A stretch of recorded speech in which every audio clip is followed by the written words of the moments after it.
Good morning, dear friends, and please allow me to start the session. Other colleagues will join us later. Thank you very much for being here with us on the third day of the forum, and I hope that it will be an interesting discussion.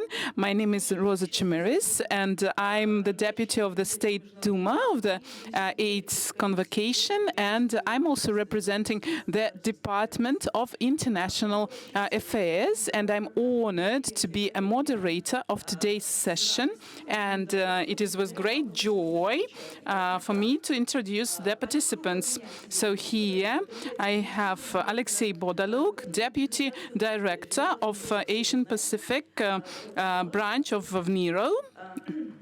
Welcome. Thank you. And my colleagues advised me to give the floor for the introduction. We can start this type of tradition. Okay, thank you. So you have to press button. My name is Denis Makarov, Deputy Director of Asian Pacific Oceanological Institute, named after Ilyichev. I think that everybody knows us. My name is Igor Ivachov, and I'm representing Astrakhan University. My name is Irina Chubarenko. I'm the head of the Laboratory of Physics of the Atlantic Department of the Institute of Oceanology of the Russian Academy of Science. Vyacheslav Bizikov, Deputy Director for Scientific Work from VNIRO. Also the PhD in Biological Science. Dear colleagues, taking into consideration that it is quite an extensive topic of today's session, so I will make an introduction. We have the legend that was written by the executive management of the Institute, and this is about the science that has an impact on the capture of fishing resources, which serves as the main food for our population. And we see a lot of various reserves in the world ocean, and we need to join efforts of scientists, because it is about a special status of this science, and we need to introduce new software and new technologies that will help us to make more accurate forecast in the nearest future. We sincerely hope so. I'd like to add to that taking into consideration unprecedented volume of international sanctions and geopolitical situation, as of today, fishery science as fishery industry overall is undergoing very complicated times.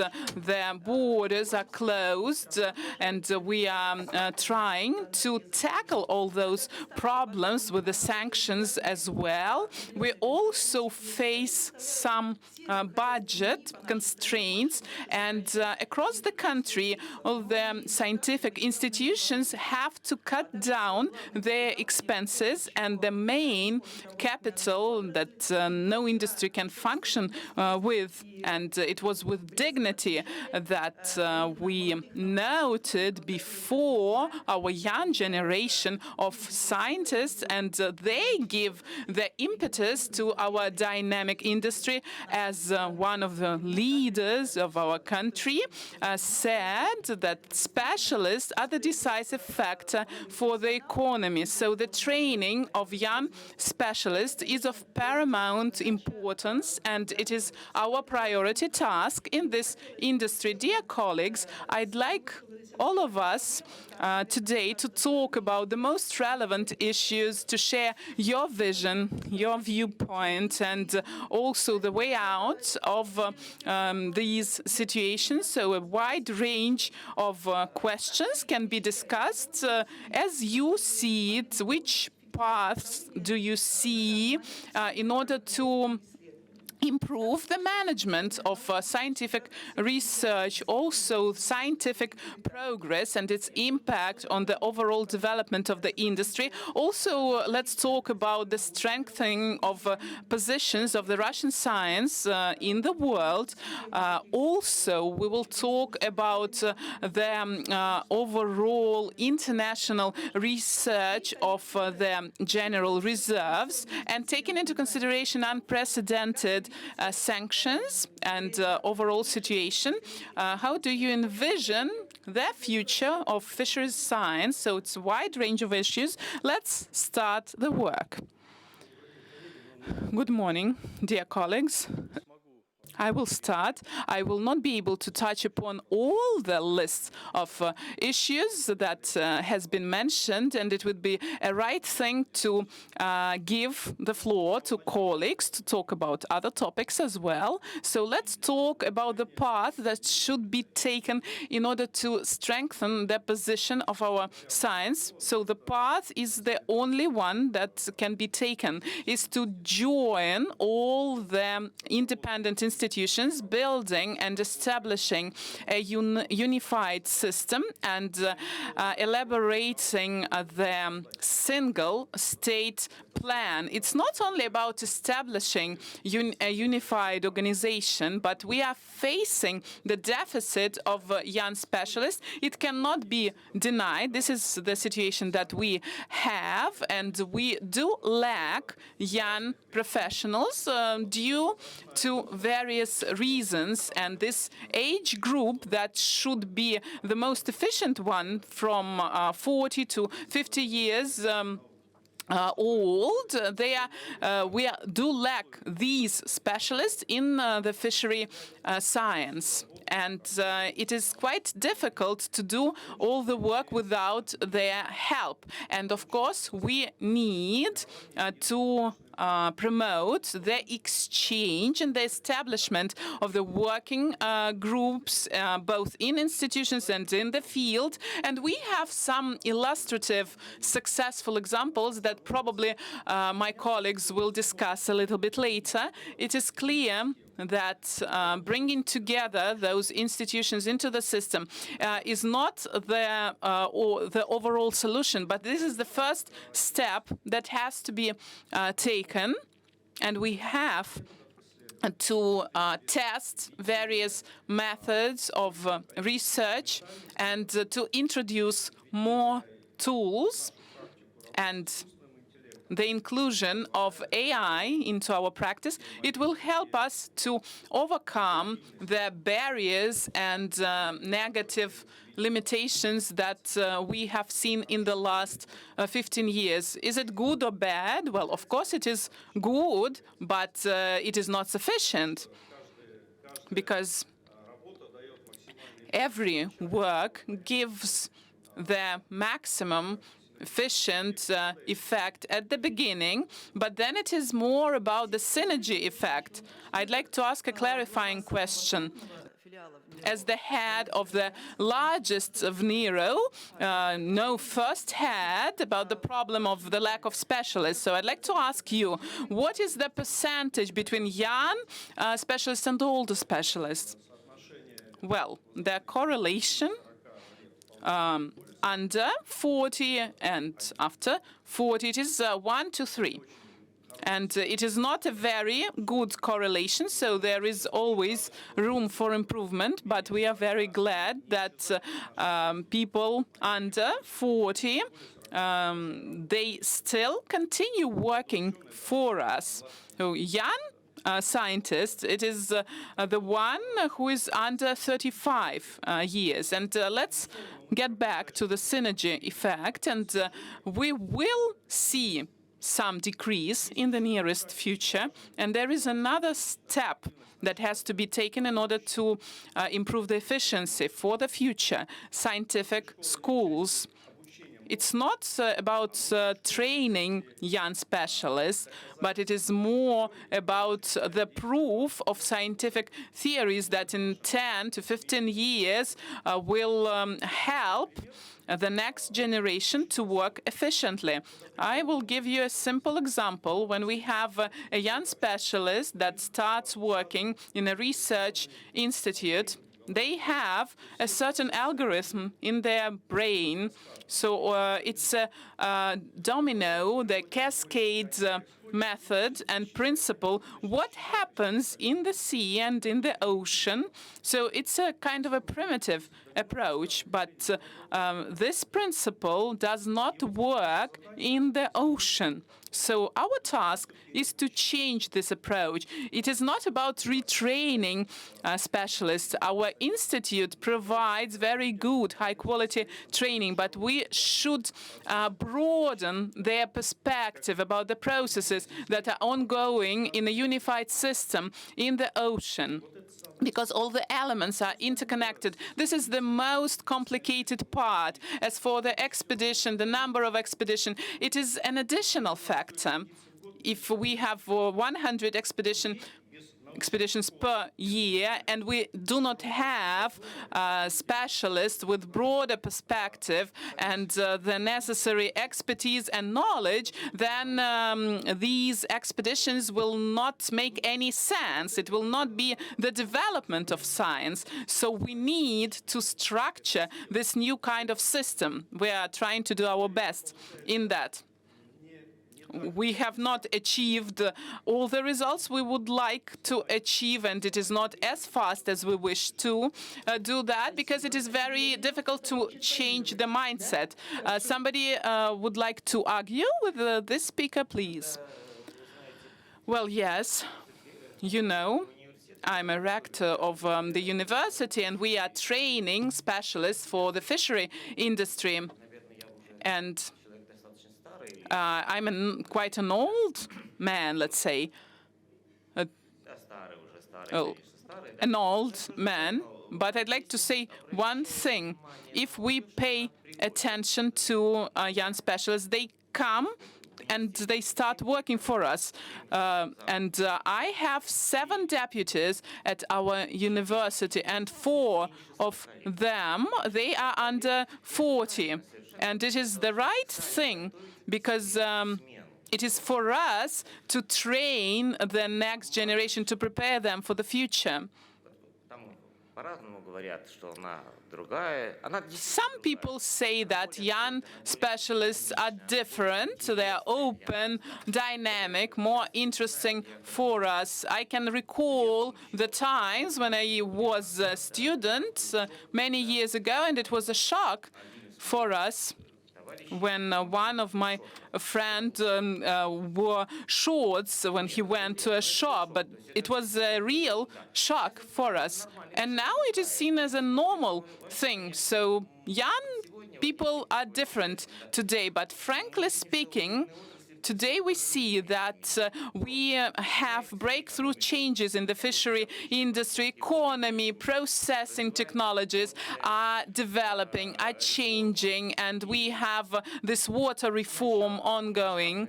And since the beginning of large-scale digitalization, fishery industry has become the subject of AI and big data research, and we see new trends in science and the technologies development in our industry. Some illustrative examples, like, for example, a few months ago, nobody thought that the promising trend would be changed for looking for some valuable elements of the feed and the forage, and the need to eliminate and decrease the dependency on imported technologies. So we need new technologies, we need new equipment.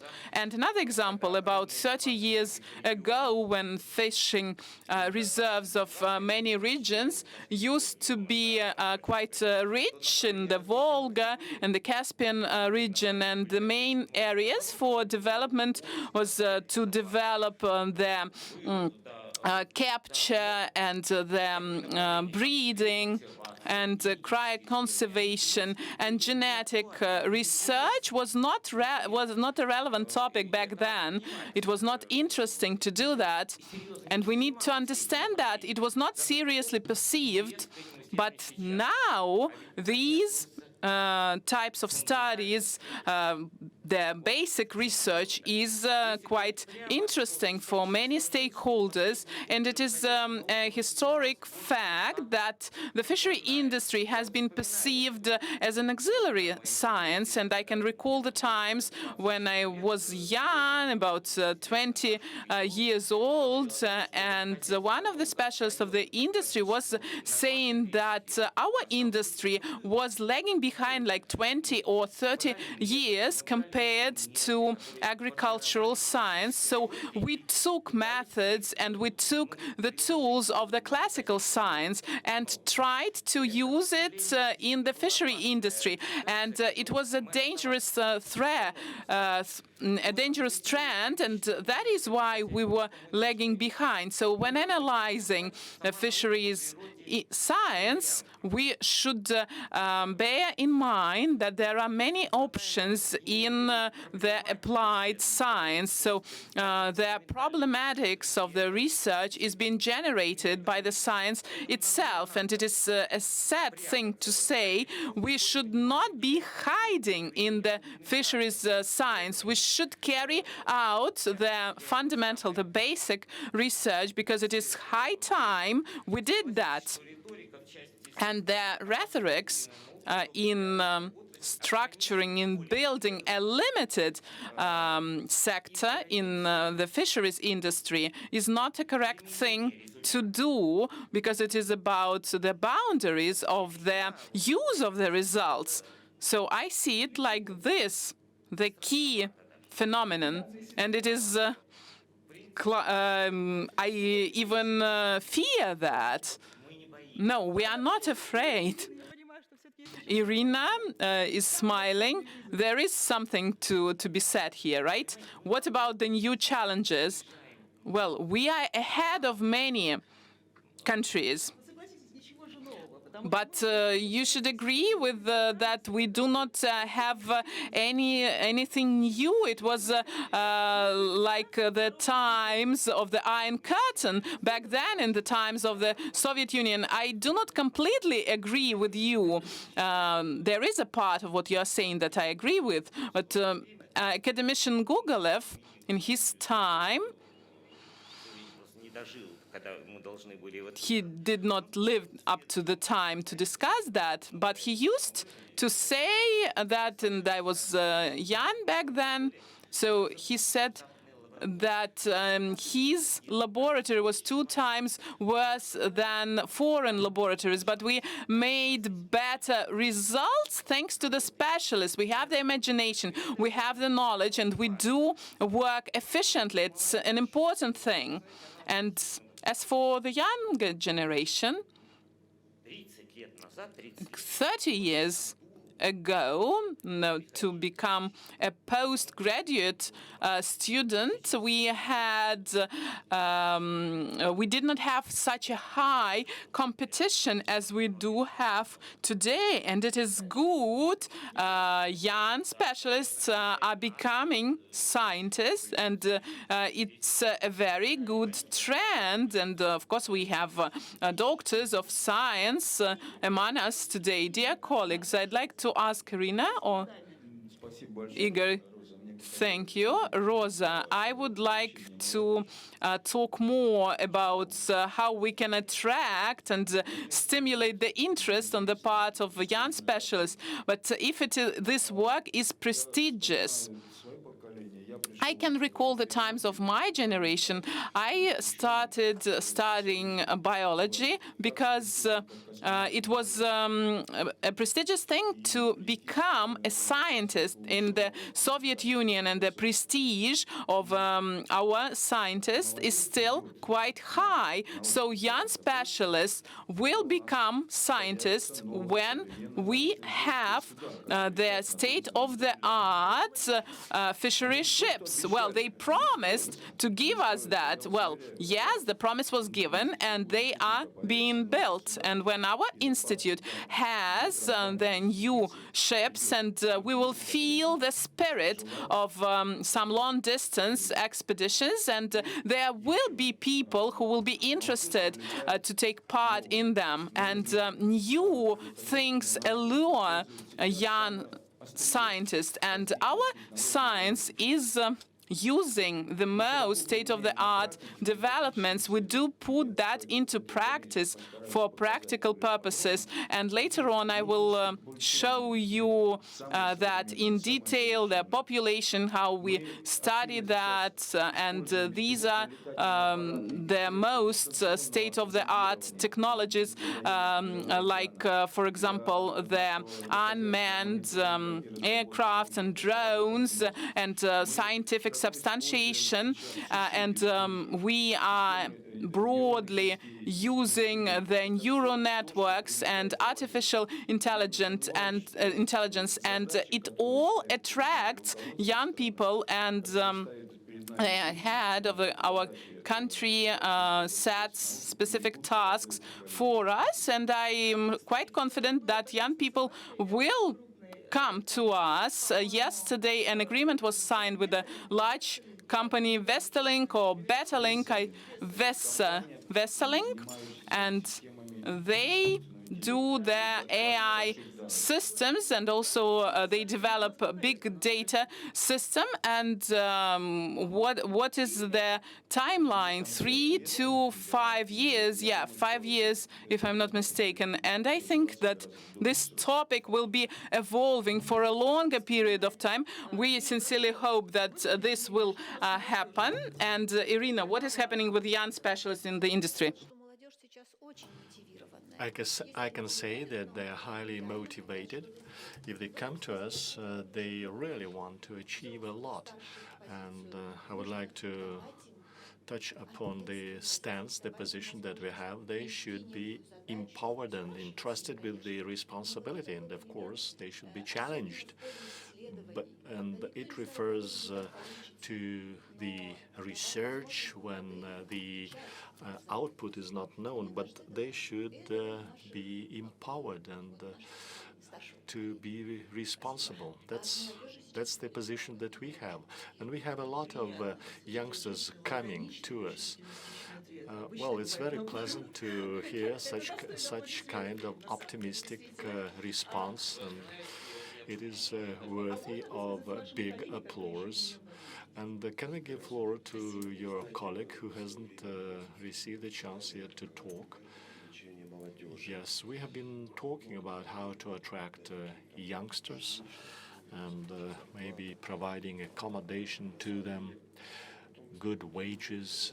But then one person said, you know, youngsters is what the future is about.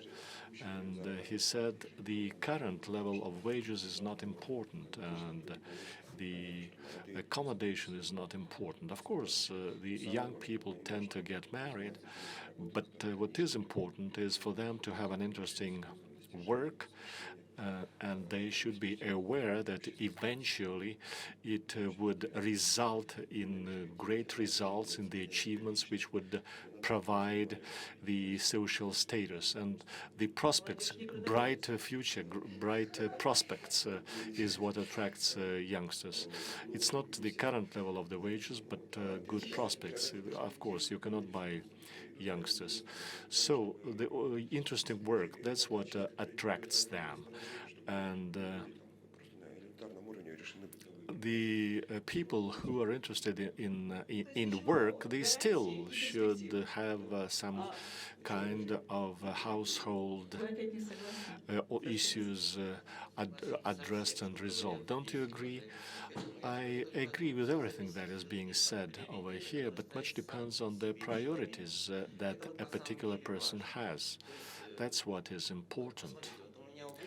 Just listen, I have a university in Astrakhan, and they have the subsidiaries, the branches in Uzbekistan and Moscow.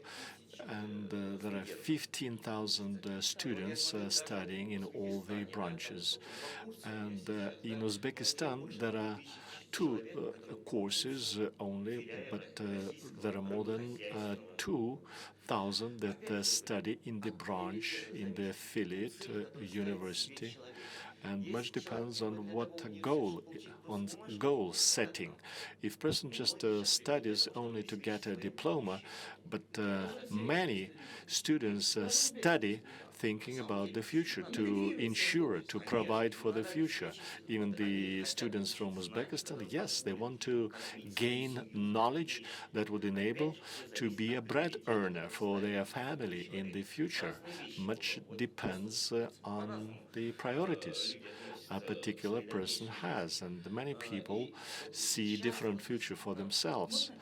And may I ask that we do support our young specialists in Russia, don't we?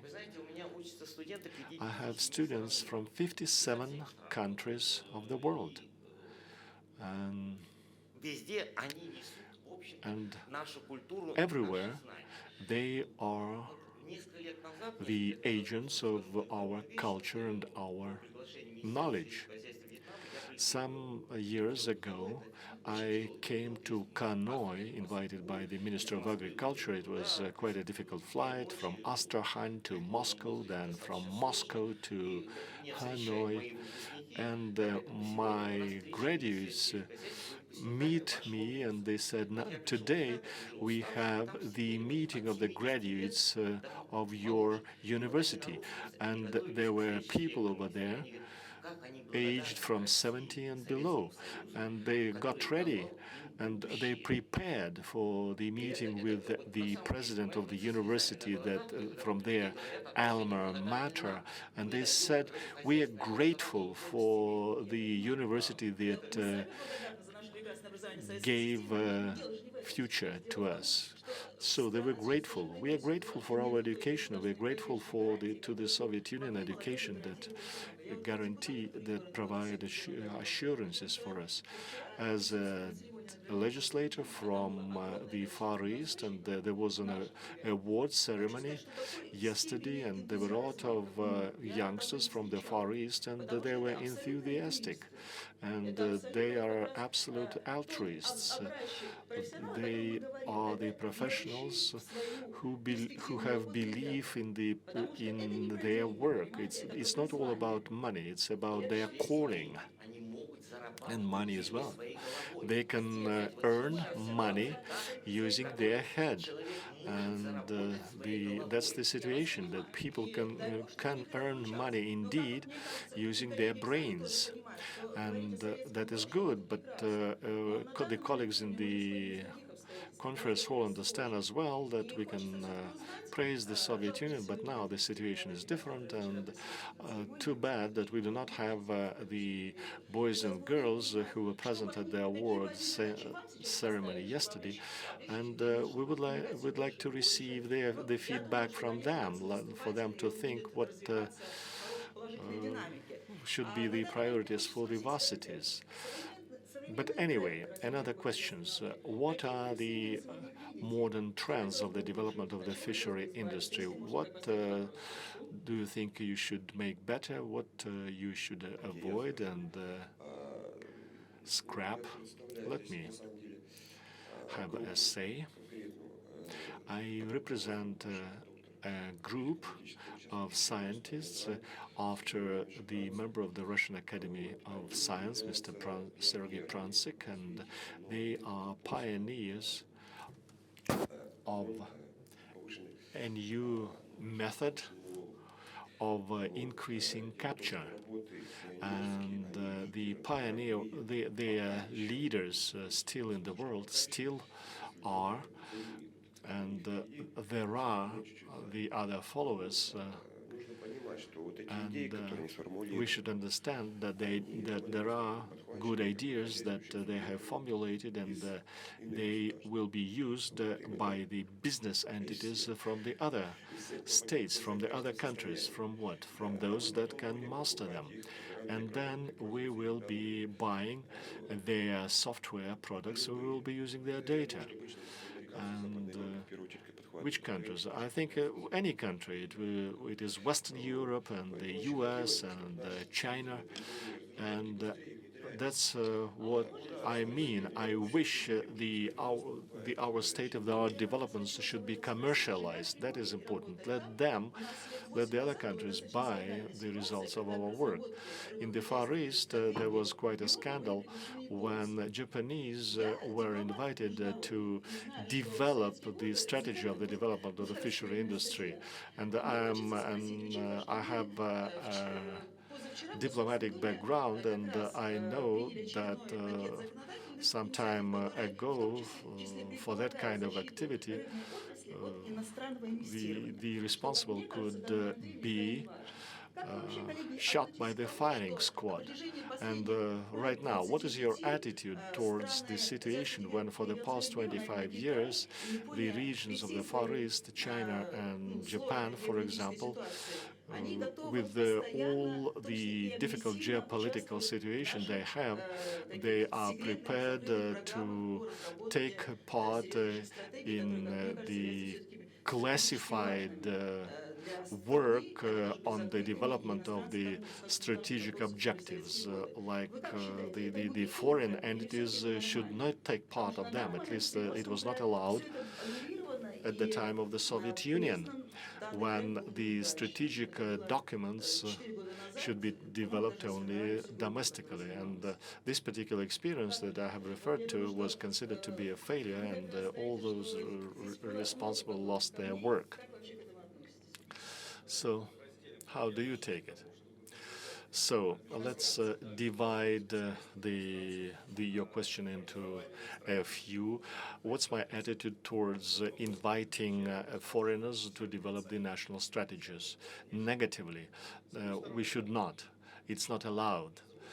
That's what it is on one hand, but on the other hand, the strategy of fishery, the strategy of capture in different countries is different. And if we want to retain the strategy that has been in use for many years, like expeditions and then processing on shore, then we don't need foreigners. We know how to do that. But if we want to change the strategy, we want to switch the catching from 12-mile zones to the coastal waters, why not? Because the experience of the foreign consultants in some cases, referring to specific areas of the functioning of the fishery industry or some segment of the fishery industry, is more.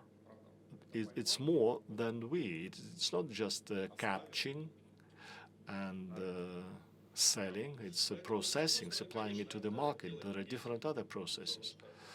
So we should not do that, because strategic area and of a certain industry will be harmed. But at the same time, it is possible to gain on the international experience only as a result of the direct contact with the representative of the foreign experience. So it's that kind of Hobson choice, the dilemma. As far as the Far East experience is concerned, well, they tried for better, but it didn't happen that way. But still, some part of this particular strategy is still being implemented. Yes, it was even included into the development of the Far Eastern industry for the 5 years. So, colleagues, the others, how do you take the participation of the foreigners in the industry? Two aspects. One is scientific cooperation. In this respect, I'm convinced that science is internationalized per se as an endeavor of human beings to know the world, and international cooperation is a necessity. It is necessary to exchange scientific contacts to develop successfully any science, Russian science as well. And another aspect is the state management of the aquatic bioresources. And we should draw a line between the policies of the country to manage the bioresources and the scientific cooperation. And I would like to note that this particular line was drawn quite well. And even in the most tense conditions of the Cold War, there was broad cooperation in the Antarctica and in the international scientific organizations, etc. And many aquatic organizations and bioresources international organizations were founded with the participation of Russian scholars. And our science was a leader in oceanography and the studies of the bioresources. Colleagues, I would like to emphasize that we have a common planet for us, and the scientific research is interdisciplinary, and Vyacheslav is right. But observing this particular border line between the science and the fishery and applied processes is very difficult. That's why it will be fluctuating. It will be periods of broad scientific cooperation or lack of cooperation. And indeed, from the scientific point of view, the authorities of the Russian and the Soviet school is quite high, very high, and our science is in high demand all around the world, and we should not avoid international cooperation. We should not stop it. I think this subject matter should be very good to discuss at the legislative level. If it is okay with you, I would organize the roundtable on this subject matter. We are now discussing the period of stage 2 of the quotas, and we need to discuss it. Is it okay if we take part in the... Are you ready to take part in the discussion? Are you in favor of it? On the face of it, when you look into this problem, me as a legislator, I see opposite points of view in the fishing community, and they are quite opposite. And sometimes the debate is very aggressive, and the two sides are not ready to make compromise.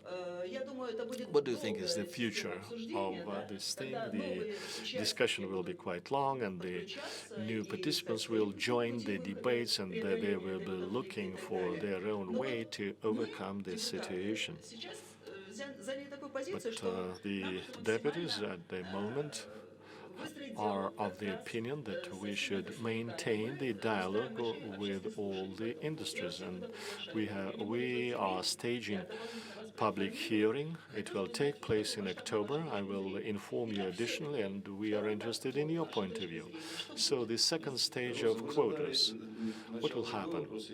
Rosa, you have asked a different question. And I was ready to answer to the first question. You have asked about the conflict, and the conflict will not be gone. It is just a manifestation of the competition in the fishing community, and the competition is just the foundation of the progress of the domestic fishery industry. And that's why I am getting back to the idea we should define what the state interests are, and they should be protected, and the competition relationship should not be detrimental to the national security, food security, and that kind of development should be for the benefit of this country. We can see that the conference hall is quiet, and it means that the subject matter discussed is interesting for the attendees, for the participants. Somebody is saying something. Somebody is saying something from the conference hall, but no microphone is used. But anyway, over here we are talking about the science, but it is not. It cannot be separated from the science. And my colleague Kashin insists that science in the State Duma is of applied nature. Okay, you state your position, and then we will switch over to the presentation, to the talks. Were you willing to say something, you? Over here we have a discussion, not presentations. We're just sharing our ideas, our thoughts, and the discussion is very interesting. But just referring to the name of the round table, the trends, the fisheries sciences trends, then I can say that some time ago I was very proactive in science, in the research, and for different reasons I'm not that active now, but some 20 years ago I used to say that there are two areas in the fishery industry. It is the universities and the research institutes, educational universities and research institutes, and it is necessary to combine the capacity of the two.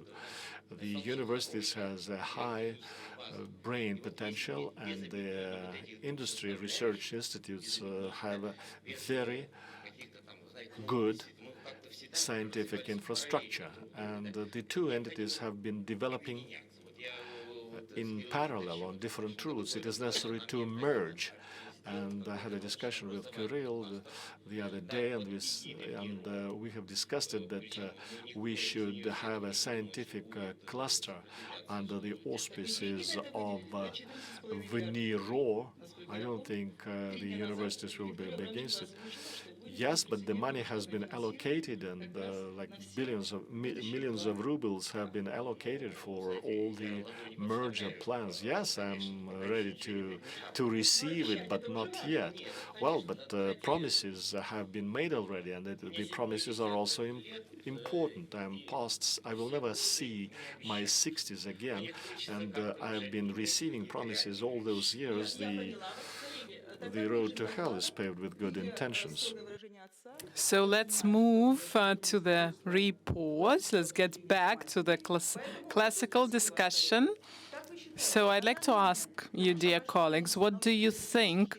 We have a lot of scientific institutions. Is it the right thing to have so many of them?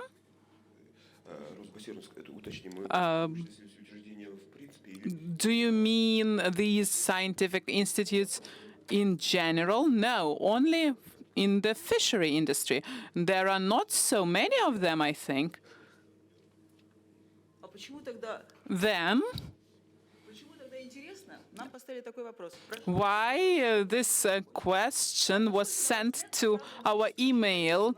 Is it justified to have so many scientific institutions in the industry? And do they cope with all the tasks? Well, I think that the person who asked this question, it was from a deputy, he does not understand the situation. We have only VNIRO, and all the others are branches. I think that he was speaking about the number of branches. Well, it is in compliance. The number of branches is in line with the number of the basins. It's from Astrakhan. Okay, colleagues, sorry, we'll take that into account. Please give us the surname of this deputy. He's from the United Russia. Okay. Dear colleagues, taking into consideration sanctions and unprecedented volume, which is quite detrimental to many industries, what do you think? Is this industry, fisheries industry, coping with all these challenges? And can we evaluate the reserves that we have and fish migration closer to the science? Well, you have two intersecting questions, what you mentioned about the question of the Deputy, I will try to answer both of these questions. Yes, of course, it does cope with that. If it did not cope, we wouldn't have this system. Well, we have to evaluate and to analyze, and we do that. We monitor situation on every year. We identify trends, and we see and we understand large-scale changes that are ongoing. We see how it changes. And these are open material, and anybody can look them up. So it was a good idea, a good proposal. We have a to have a round table in the State Duma, and then we can raise this question there for scientists to tell deputies about what they do, how they evaluate the reserves, so the deputies do not have such questions. Well, I think we have been discussing those issues in the State Duma for 10 years already. Because before that, the Committee on Natural Reserves was in charge of that, and now the Committee on Agricultural Issues is doing this job. Well, we can bring those committees together, and I can put forward this initiative. Yes, it would be quite useful. Well, I think that in a month I will be able to give you all the information with the feedback from the colleagues, which is also important.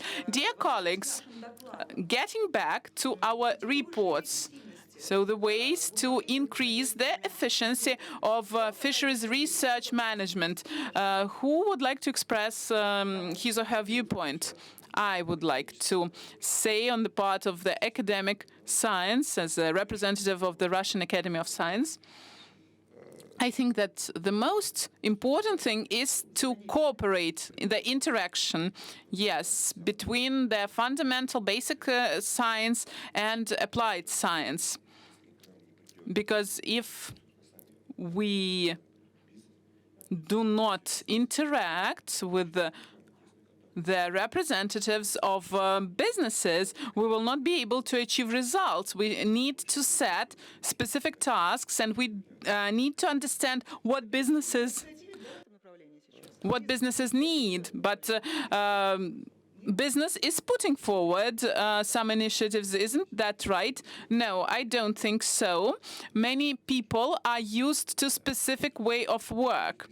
And they have like ordinary schemes they adhere to, and probably we need to support them in hedging risks. And maybe we should provide some preferences for innovations. Irina, you wanted to say something? A question from the audience. You need to take the microphone. Something is being said, but without a microphone. A remark. Interpreters cannot hear you. Yes, now it is good. I was fortunate to work both in the academic science, the Institute of Biology and Marine Science in Vladivostok. I have worked there for 20 years, and now I work for the fisheries industry. And what is the difference? The difference seems to be a small one, but it is fundamental as I see it. When we work in academic science, we are moved by our interest. And they used to say that science is a way to satisfy your curiosity, and the state pays for that. And in basic science, it is like this. It's quite cynical, but the initiatives come from the bottom rows, and that is what moves the basic science all around the world. And as for the fisheries science, is it moved by interest? No, it is not. The state promotes the fisheries industry, but it is not an initiative of business, because our business is quite a primitive one, and you cannot expect to get money from them. They are just capable of reimbursing and compensating some losses. And I will not name any company like the United Russia. The United Russia is not a company, right? You're right. Okay. So here, the trends are set by the state, by the government. After war, the Communist Party of the Soviet Union, decided to feed the population with fish, and the fisheries science came up with that. Oceanic ships were built, and some new reserves of fish were found. But then we were ousted from there when the Convention on Marine Law was adopted, when the spheres of influence were set up. So young specialists will start working in the fisheries science if they have great goals. Entering the world ocean is the goal that can attract young people, can allure young people, and all the reserves for capture are there, and FAO and other organizations are promoting aquaculture. However, it is quite detrimental. So we have to move away from it and to start capturing wild fish. And we will do that. And this task, as I've mentioned before, will allure younger generation and youngsters to come to fisheries science, and the paradigm will shift, but it is for the state to set this task. Businesses and deputies will not do that. But will it be possible to cover this volume of research if we managed to do that after the war?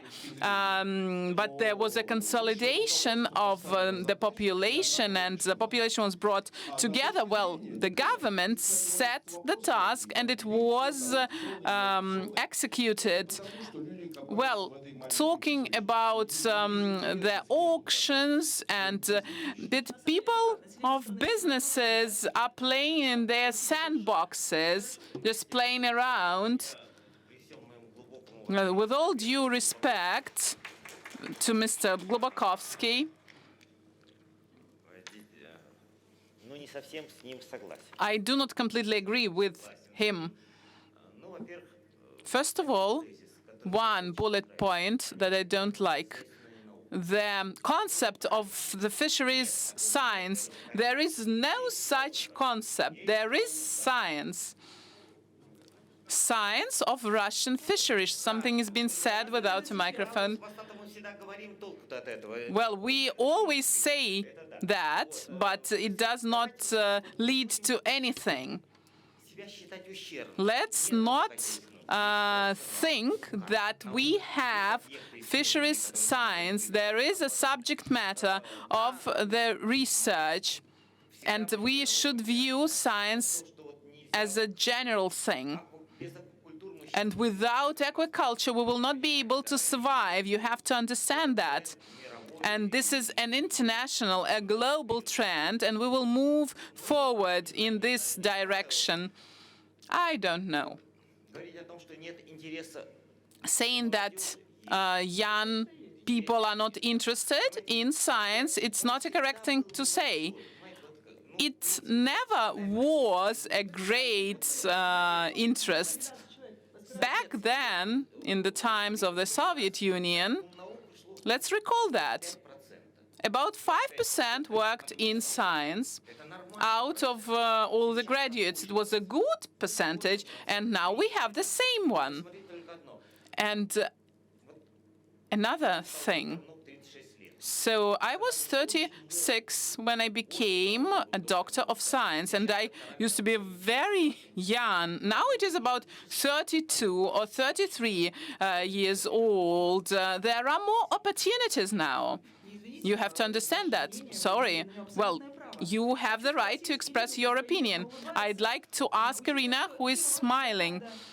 taking into consideration that the topic of your report is about microplastics, let's move on to the neutral topic and discuss those threats, possible threats. Please turn on the microphone. So all of you have prepared reports, and I'm just talking about what is happening. It's not the right thing to do. I think that we can always read out the reports. It's all about the live discussion, which is quite valuable. Yeah, we can read out reports. Okay. I would be glad that in parallel with my report, some questions are asked. Well, let's discuss the relevant matters. My report was the last one. If colleagues allow you to be the first, you can do that now. I didn't know that there is a sequence of reports. So the old men come last.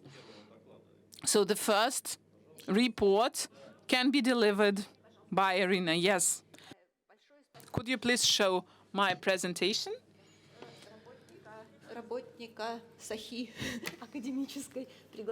So thank you for inviting me to take part in this discussion about fisheries science trends. Please turn on my presentation.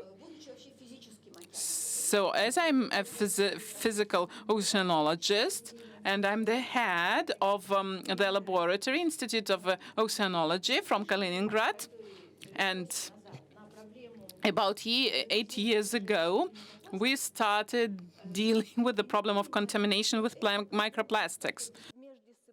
And we understand that this is an interdisciplinary threat and problem, and to set the tasks independently by physics specialists is not possible. So it's a question for the discussion between all the stakeholders. What are the possible threats? Because you can perceive, you can understand these threats in different ways, but it is first of all about the threats to the humans.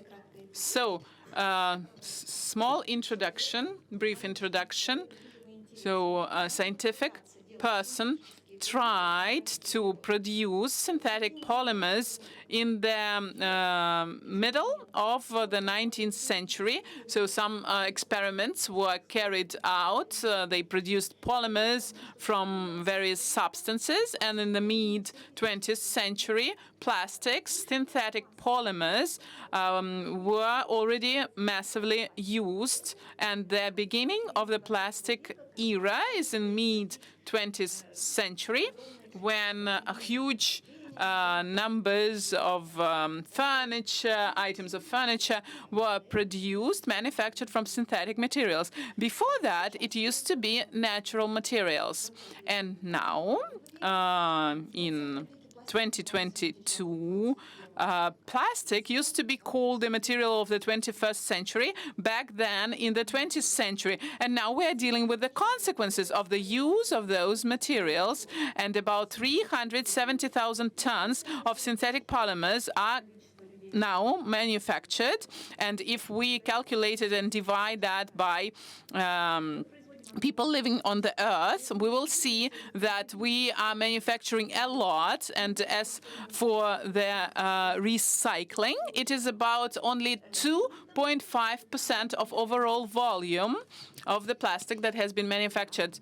And no matter what efforts are taken to burn these wastes, about only 7% of this figure comes into the world ocean, and it is about 12 million tons per year. And uninhabited islands in the world ocean, we see plastics and the pellets. It was strange to see it back then, but since that leading scientific institutions started publishing materials about plastic being found in those places. And in the beginning of the 21st century, some teams of scientists found floating islands in the world ocean. The largest spot that we see in the world's ocean, the clicker is not working right.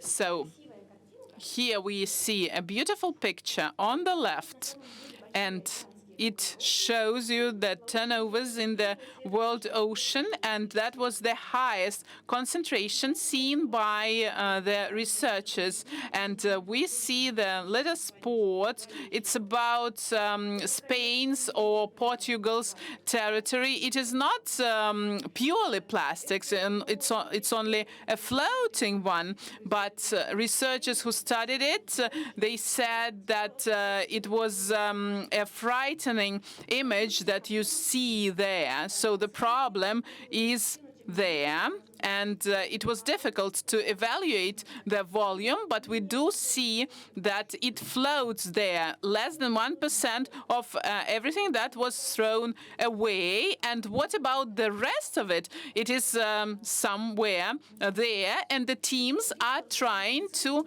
track it. So the last calculations show us that about 67 to 77% are floating close next to the coastal zone, also on the beaches. So we see that the floating particles and microplastics get into the world ocean. And it's a fact, not even by the mid of 21st century. We can observe it everywhere in the ice of Arctic and Antarctic, in the water areas, in the glaciers of Tibet and the other. We can observe the particles of the synthetic polymers. These particles could be detected everywhere, and they live long. We should understand what we shall do about it. These particles are inert. They do not harm on the face of it, but still it's a big issue. What happens if they are over there in the environment? So we have to understand, and that's the issue of the science, and the science has not given an answer to that. So what is happening with the plastic? And it was believed that UV is then deteriorates the plastic, but in the depth, in the ocean, plastic lives long. And it was believed that the world ocean is an accumulator of the microplastic. That's the picture that shows how many years pass before the plastic, these objects, these things from the plastic will disappear. What do you mean disappear? It will something you will not see. But like those diapers, they can stay over there for 450 years. You won't see them, but it will be disintegrate into microplastic, and it will still be there.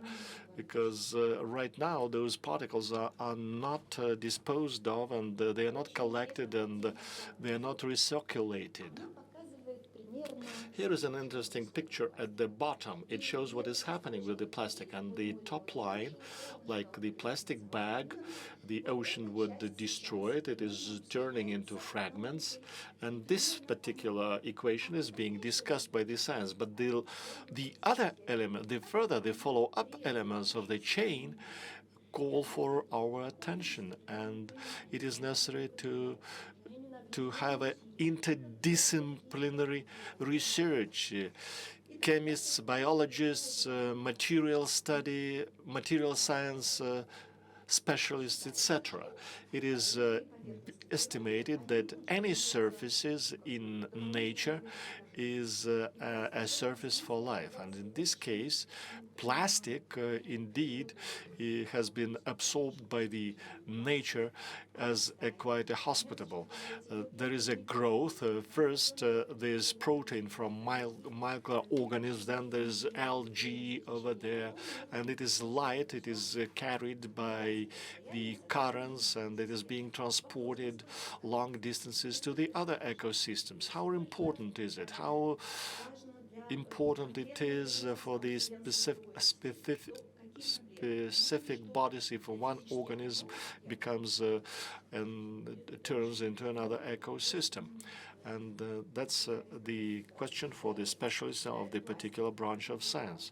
Plastic as a material, long chains of polymers from simple links, it is inert per se. But to receive a certain color or structure or temperature from plastic, can respond to our demands, the plastifiers and stabilizers, color, and they are not ingrained in the matrix of the plastic. When they are in the ocean, they are released, and is it bad or good?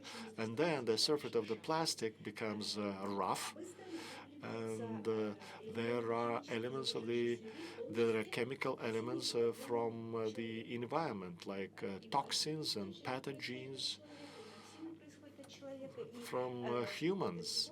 And the toxicologists in this respect are just wondering if plastic might be concentrating the toxin, and in this case it's harmful for humans. But still the question mark is over here, because there hasn't been much research that was performed on this issue.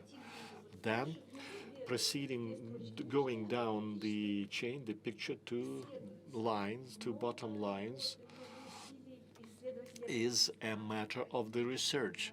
Many researchers carry out interdisciplinary studies and trying to understand what is happening to the plastic if it is entangled in the algae, and it results in a new type of sedimentation.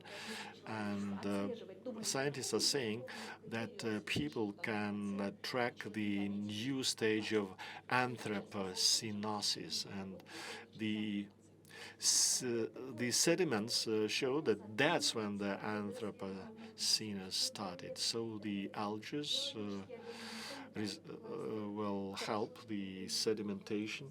The biological species eat plastic. The bodies then react to it, and the concentration in the nature is different to what the concentration is in the laboratories. And these are still standing open questions. There are a lot of them, and we have not yet found the answers to all of them. And here is an information on the concentration of the microplastic in different environments, in different strata of the ocean. The red triangle shows the most polluted areas. It is the sediments of the coastal area, and it is up to 3,000 of particles per kg. The density is 2.6. In half a liter, there are 3,000 particles, and it is not in the blue sea. It is in the coastal area, and then the biological species are polluted similarly, and there is no agreement on the definition of microplastic. There is no definition or agreement on microplastic or plastic itself. Some say if it's micro, then it's micron. But if we are saying that minibus is not, or But now they agree that microplastic is smaller than 5 millimeters. There is no consensus on any other issues. And there is no consensus on what plastic is. And I've got a definition from the Russian encyclopedia. It is large, but there are a lot of gaps in it. So now there is an understanding. It's the material when heated, it could assume another shape. But there are other plastics. There are thermoplasts, and there are synthetic artificial polymers. There are synthetic tissues and fabrics, and sometimes it is artificial silk. And if the polymers are introduced into silk, is it plastic or not?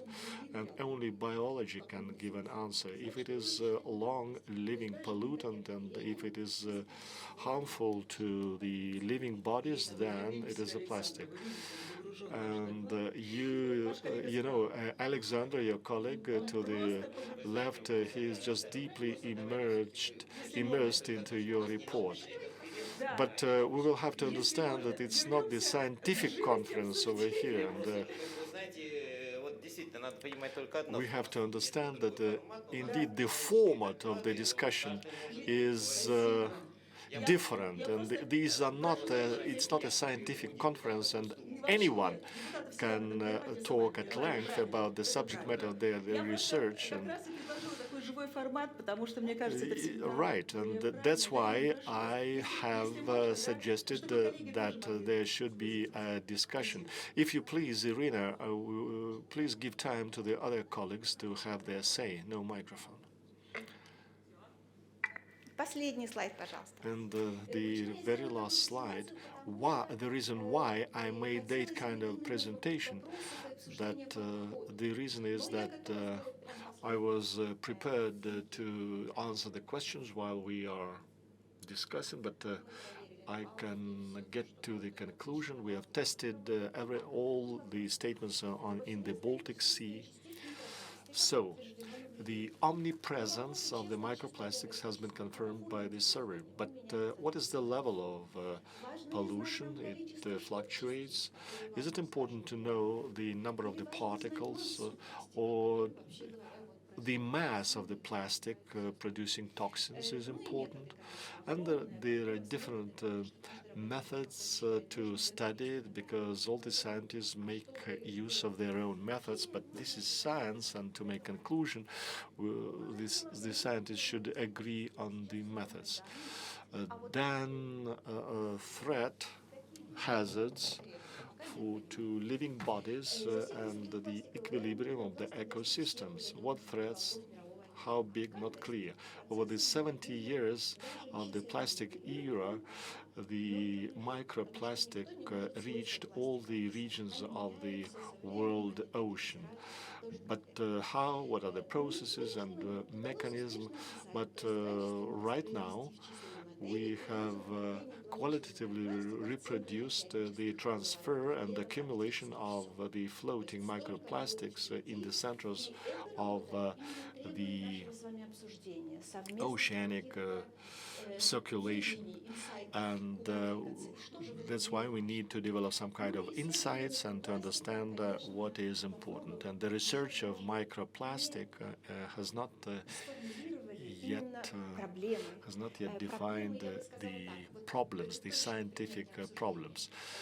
So there are some problems at the borderlines of the sciences, but over here it is the task at the borderlines of the problems of different sciences, and we will have to understand what problems should be covered.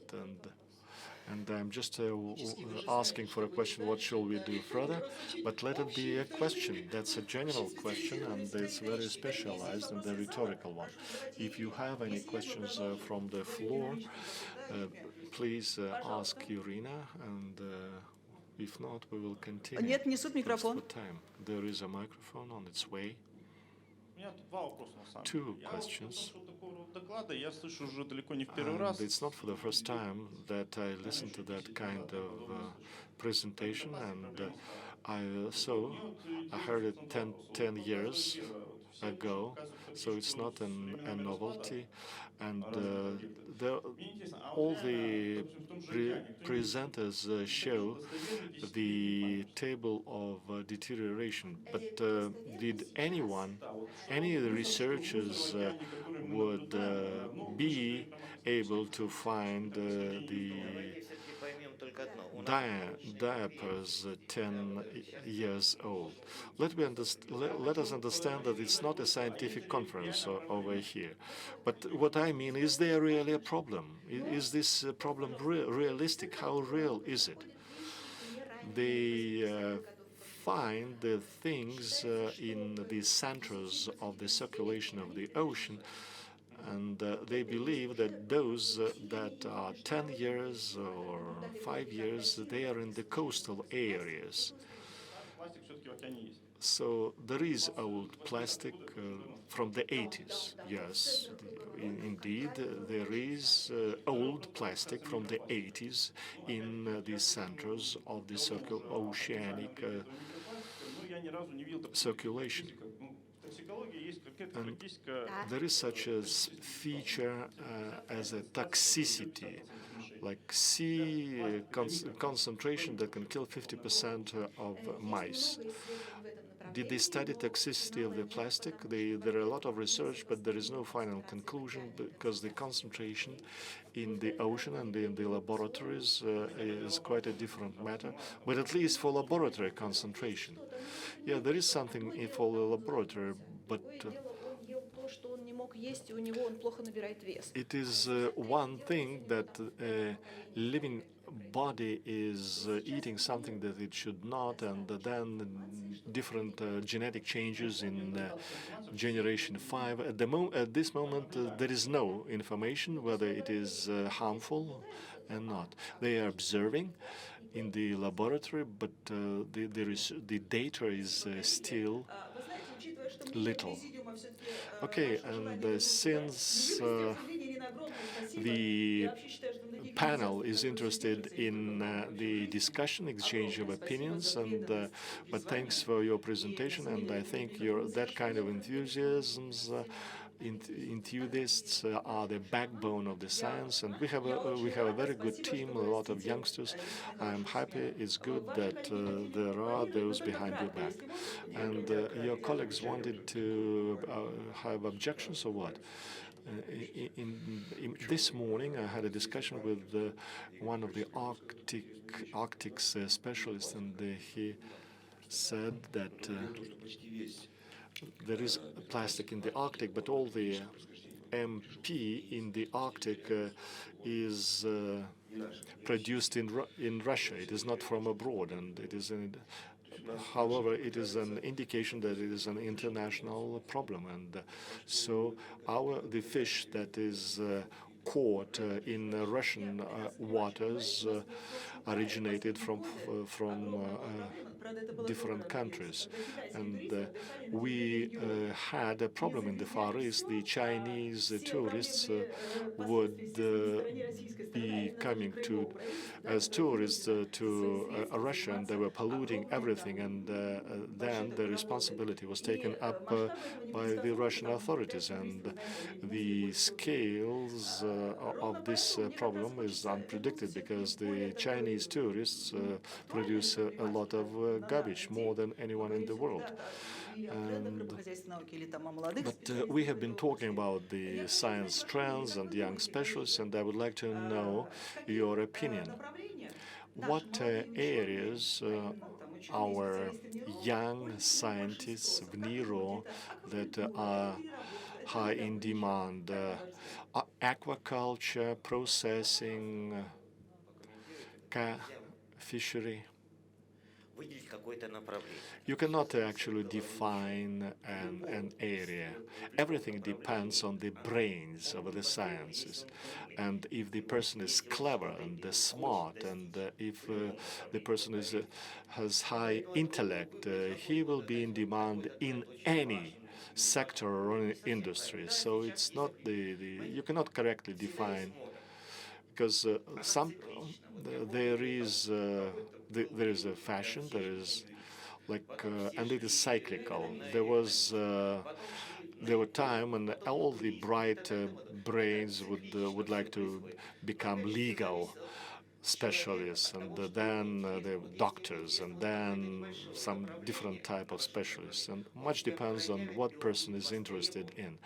If the brains are good, if the intelligence is there, then the person would manage to manifest itself. You shouldn't look for the trends. That is not correct.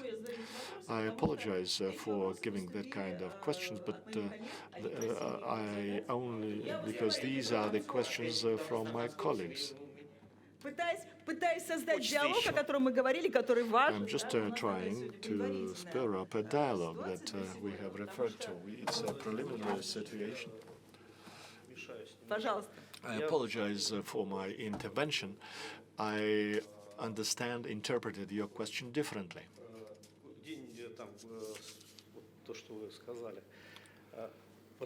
Your words. So, where do we have a shortage of the scientists and specialists who have a basic experience in fishery research? And the answer is clear-cut. They have a shortage of specialists in the aquaculture. Where else? In oceanology. Because those special oceanologists is as specialists, and we have only few of those. You won't be understand what is happening in the world ocean if you do not have an oceanologist nearby. Also, in the study of various hydrobionts diseases, we do have shortage there as well. We have shortage in genetics. And if we look further on, we have only a few areas where we do have sufficient number of specialists. Ichthyology, and there we have sufficient number of specialists, and the forecast is quite good. And in the study of climate, we face this shortage as well. So we do not have enough there. And I do not agree with this bullet point that we need more specialists. There is an urgent need for the fisheries science, and it should be identified as a separate one. It is a holistic science, and it is about applied tasks that have to be tackled. This is the most important thing. We cannot talk generally just about science. What will be the result? No result. No, I do not agree with that. Well, what needs to be done? What are the trends in the fisheries science? I will express my viewpoint, then we can discuss that. So what is a trend? Is it about stagnation? Is it about moving forward or moving backward? It is a positive trend in spite of the fact that there is a shortage. Why is the trend a positive one? It's a rhetoric question,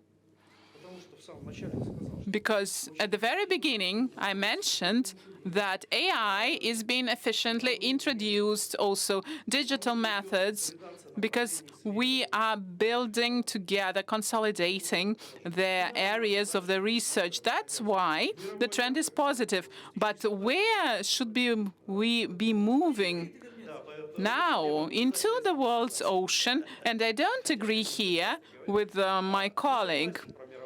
No, I don't agree about the world's ocean. We should not move there. Are you not ready? No, the world's ocean will not give us what it gave to the Soviet Union due to many reasons, but primarily because of geopolitical situation, because the world ocean is divided into the segments between various countries. The same applies to the Arctic region. It will be just a loss of time. But where should we go then? Let's dig deeper there. Where at 500, 600 meters, 1 kilometer, we do have reserves and freshwater basins. The Arctic seas and coastal areas should be researched. These are the trends, and we do that already. We are quite active in this work. However, we are not talking a lot about it. Something has been done, but has not been mentioned. Only in the Far East, we have about 969 ship shifts. And this is the foundation of this positive trend that I've mentioned. So let's discuss. I expressed what I think about it. Well, I agree in many things with you. There was a question, but let's not talk about some specific aspects, but about the shortage of scientists. There are a lot of scientists, but we do lack personalities. This is the problem. We can train any specialist anywhere, but there should be a brain, interests. A person should be striving to achieve something. There was a hand raised in the audience. A microphone. Please introduce yourself. Konstantin Davidnyak, Association of the North Scientists. The trend in the fisheries science, but we do not have a representative of the industry. And here we have a free seat. It should be occupied by a person who could have shared with us their ideas, their viewpoints, and they could criticize something. What do businesses think?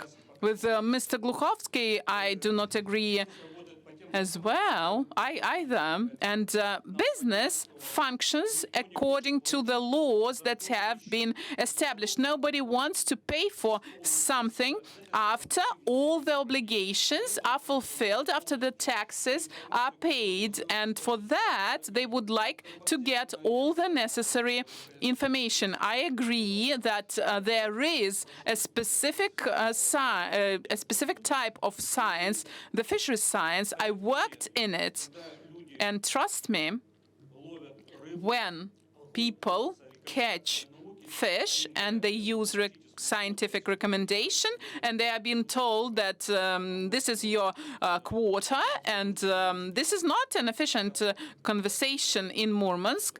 About 20% of the budget comes from fishermen. And I'm representing an association of fishermen. I do not agree with that.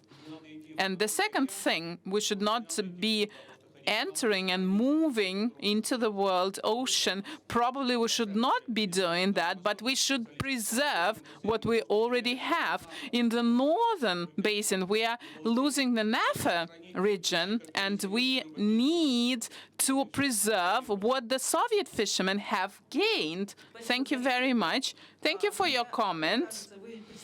And I think that you used to be the representative of industry-specific science, and now you are representing the Association of Fishermen. And we have two more brief reports. Yes, I will be very brief because we will have the next roundtable coming up. Mr. Makarov, and please show my presentation.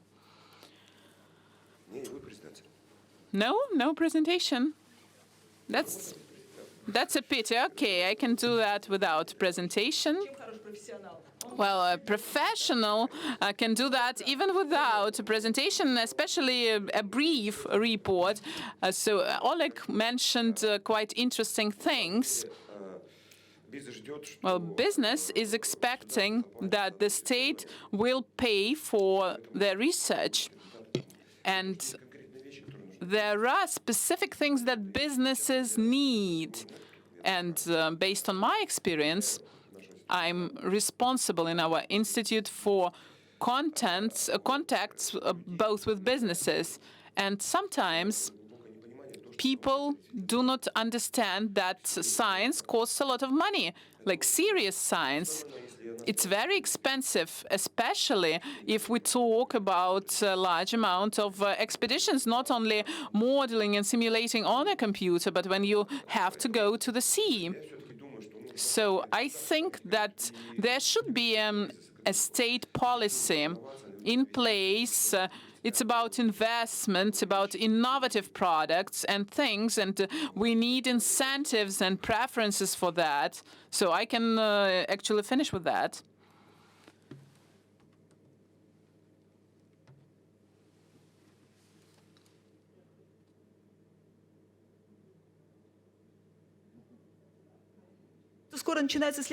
Well, soon we will have another session, and the last speaker is ready to give a brief introduction to his report. Please show my presentation. I'd like to touch upon a topic that has been already discussed, but not in detail.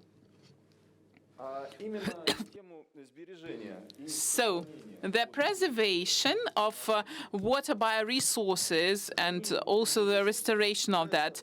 The preservation of those reserves is the primary task of NERO as an institute, and the preservation of water bioresources implies also its rational use. And rational use means that it is substantiated and sustainable, and we need to recognize that it is becoming more and more relevant to see this new aspect of the preservation, which is the restoration of the environment and the habitat that have suffered as a result of human activities. And today I'd like to talk a little bit about this topic. Next slide. So I'd like to show you an example of an accident that took place in March 2020 in Norilske station. And you know that it was an accident due to the cistern destruction and the foundation, and there was a leakage of 21 petrol.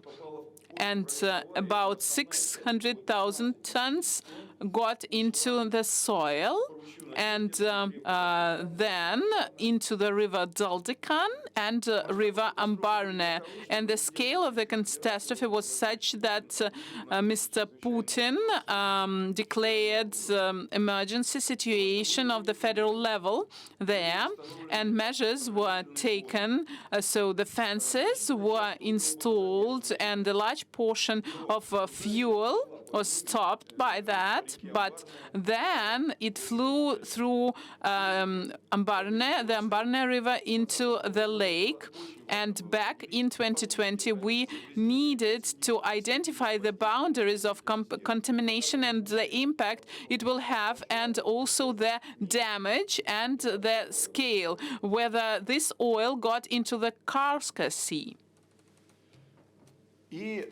And in order to resolve those tasks, Norilsk key expedition was organized. There were 3 stages. In June 2020, this first stage showed that it was a very serious problem.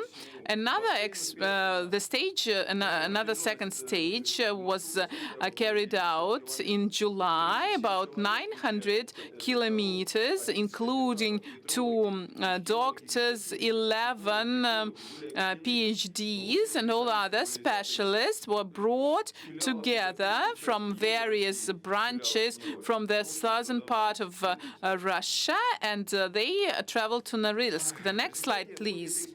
And as a result of this expedition, we studied and we analyzed the basins of rivers Ambarne, Daldikan, Norilske, and some other ones. And what did we take there? So we studied the content of petroleum products and heavy metals in rivers, in sediments, and in water resources, phytoplankton, and also the control of the capture. And so what did we find out? In Daldikan and Ambarne, we saw the contamination with petroleum products, and it is such that in the upcoming years, the fishery is impossible there. And in the sediments, in these rivers, we saw the copper contents like 114 times, and also the tungsten and cadmium, and also contamination was found out in Lake Pasina. Even we saw that in the estuary of the Pasina River. So unfortunately, all these petroleum products got into the way of 890 kilometers, and in Norilska River was Milkaya Lake, we didn't find contamination. However, in some sections we did find it. So the result was the evaluation of the damage. I'd like to draw your attention to what is written in red.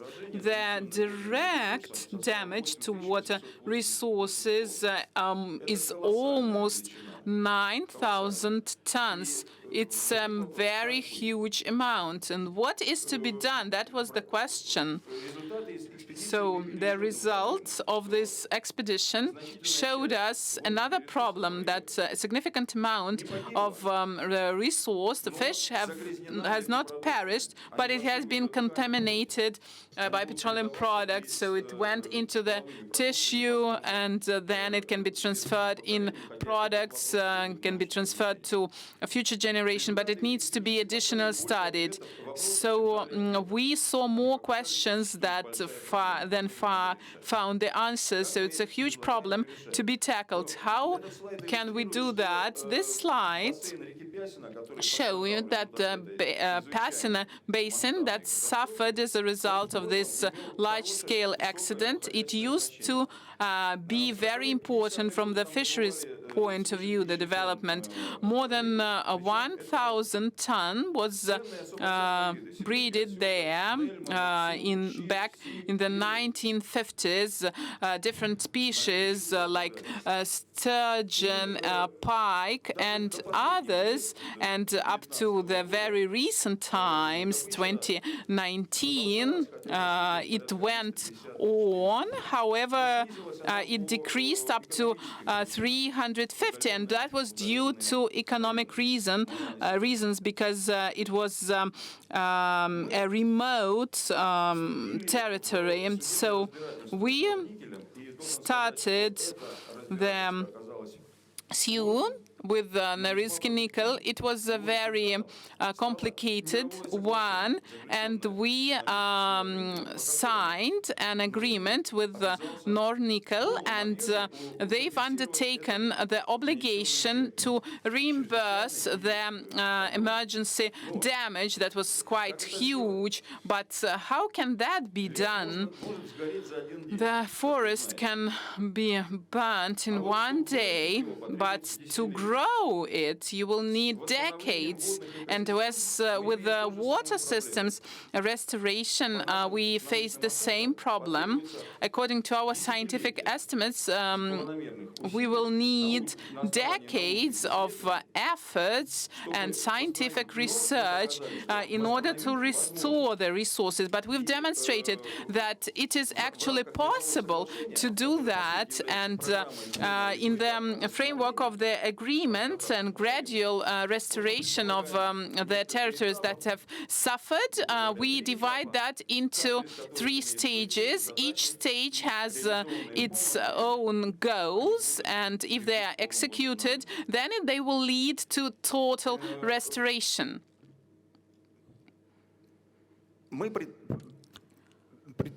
And we think that starting from 2023, we will carry out a full-fledged research of the river Pasina Basin and Pasina Lake and Ardaban in order to tackle primary tasks of the restoration. We need to identify the efficiency, the throughput capacity, and to identify regions where we can put some fish and propose a recommendation for the hatcheries that have to be built in this region. Another important task is to carry out the population genetic research. You have to understand that about 9,000 tons is such a volume that, taking into consideration the estimates of the capacities, it can be achieved in about 18 years, about 7 million of fries and juveniles. And this is a very important task. And Siberian sturgeon is also planned to be bred there. So we need to carry out genetic research first to see the changes in the population in the Yenisei Basin, and also the basins that have been damaged. And we should propose and put forward some guidelines and recommendations for the compensation in Pasina Basin. So this research that is planned for the next period, starting from 2023, and we will develop new technologies. But talking about trends, this is one of the trends. So we have issued the passport certificates of the Caspian sturgeon, and we plan to cover the other population that we plan to restore in the Siberian rivers. And then all the breeders will have genetic passports in Siberia. This would enable us to have the genetic passports of all the lorry that are coming from these hatcheries.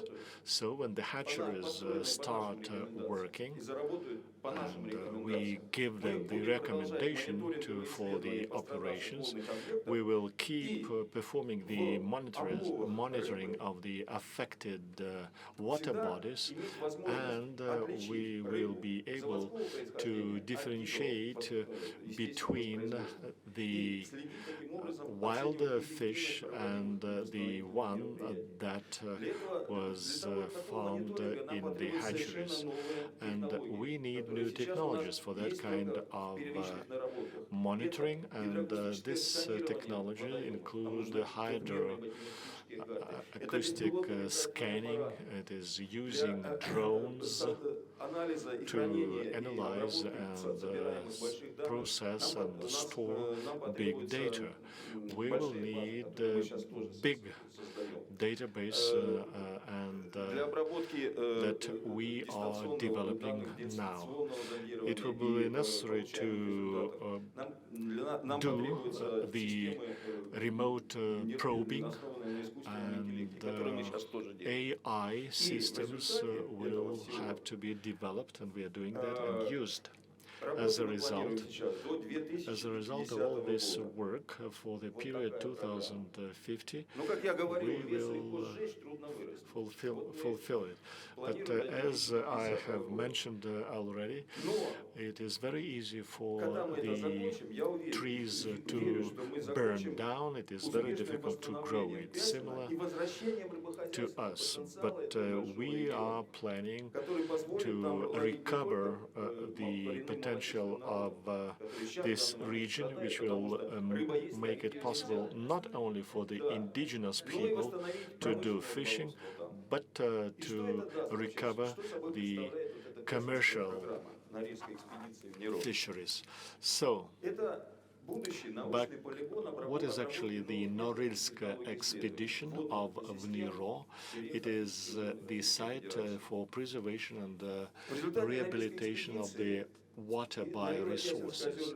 As a result of this Norilsk expedition, the area in the vicinity of Norilsk, which lacks the information, and on the eve of the expedition, I have just found one work of Dr. Astsaumov dated to the 30s of the 20th century. It's a great work, but that's the only one. Then there were just scraps of the information, and at the moment we do not have the data, but we will study the regions, we will research it, and we will develop the methods for the rehabilitation of the water systems of the rivers in these regions. There are major problems, but we are working on eliminating those. Thank you. Your presentation, both Irina and Vyacheslav, your presentations are very substantial and formidable, and we felt right to give the floor to you, and we understand that the science is still doing its duty, and we as legislators will provide a helping hand to you, and with God helps, in October we will arrange a round table to discuss the fisheries science trends in the State Duma, and we will find the tools, the means to be very helpful to you. Yes, we have a lot of work for all of us, so we can proceed to the new round table, to another session. Thank you.